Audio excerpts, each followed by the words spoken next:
going to encourage you to let go of perfectionism. I always like to say progress, not perfection.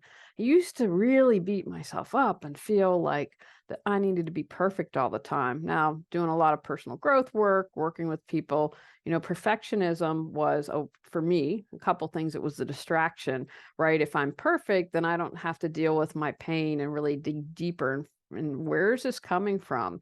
I needed some healing from some abuse that happened, right? And being a perfectionist allowed me to steer clear of that and not deal with that. The other thing for me being a perfectionist was, oh, I want to be liked, I want to be loved, right? And that, again, through working on myself, is like, you need to love yourself. You can't expect someone else to make you happy. You can't expect someone else to love you.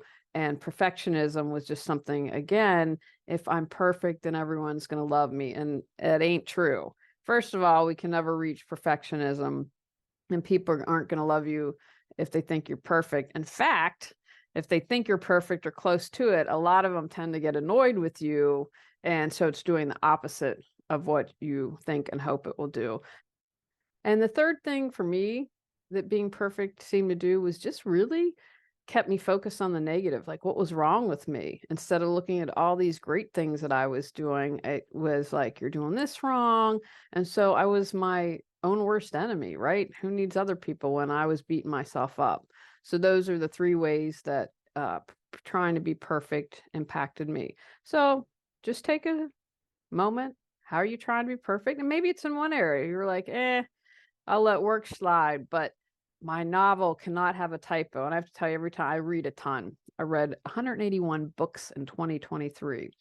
And I would kind of put a smile on my face when I'd see a typo, right? It's easy for me because I'm reading the book. But if you look at again and again, and even if you have multiple people, which I did, so that's one thing that I had to let go of being perfect. So find an area where you're truly trying to be perfect and how you're going to let that go. Go to reawakenyourbrilliance.com if you want to learn more about me and how I can support you. When you clear your clutter, you can create the life and space you choose, deserve, and desire.